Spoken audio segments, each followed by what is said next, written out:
Nobody wakes up one morning thinking their home is about to be priced like a broken toaster. And yet, in real estate, there's a special kind of failure where a property doesn't slowly lose value. It simply falls off the map.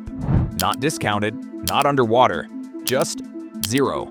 No buyers, no lenders, no exit. And the strange part is this: when it happens, it's usually not because of a market crash, it's because of paperwork. That's the dirty little secret of condos. Here's the part most buyers never fully understand.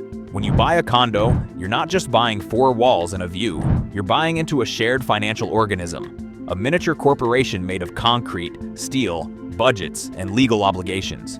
The building has books. It has deferred maintenance. It has long ignored problems aging quietly in the dark. And the moment those problems become official, the moment they're written down by an engineer, stamped, filed, and acknowledged, the market reacts with brutal honesty. Banks back away, insurance vanishes, buyers disappear without a goodbye. The value doesn't drift down, it snaps.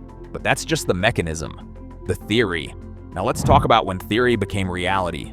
In Surfside, Florida, there stood a building called Champlain Towers South, oceanfront. Built in 1981, the kind of place retirees buy because it feels permanent, solid, safe. By the late 2000s, units were selling anywhere from $500,000 to well over $1 million. On paper, it was prime real estate. Underneath the surface, it was something else entirely. Saltwater had been chewing through steel for decades. Concrete was cracking where no one could see it. The foundation was aging badly, the way old infrastructure always does when maintenance is postponed just a little too long. In 2018, an engineering report landed on the table. It wasn't dramatic, no sirens, just sentences that should have stopped everything. Severe structural damage, extensive corrosion, immediate repairs required. Estimated cost around $15 million. And here's where human nature steps in. The condo board hesitated.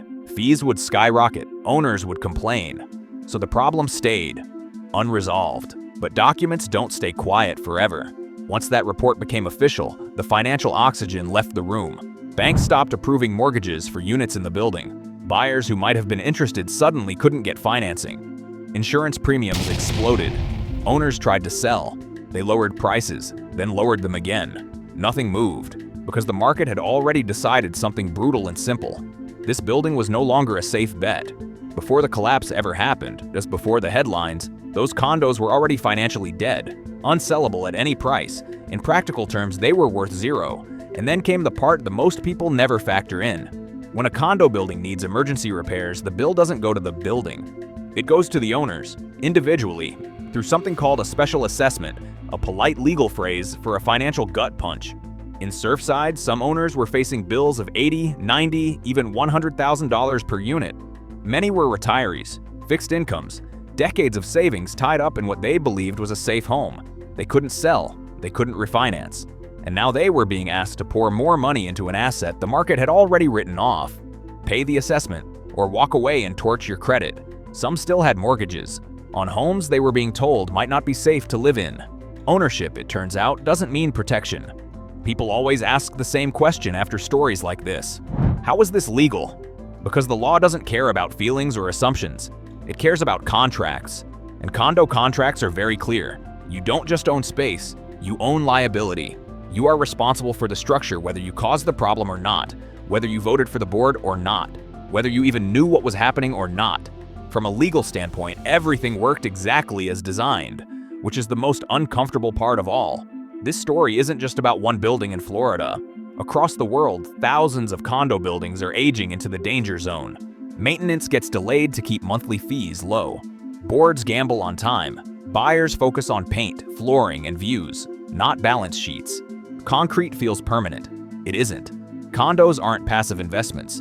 They're shared financial systems with very real failure modes. And if you don't understand how the system works, it can quietly turn your biggest asset into your biggest liability. Sometimes overnight, sometimes legally, sometimes with a bill attached. That's the part nobody puts in the brochure.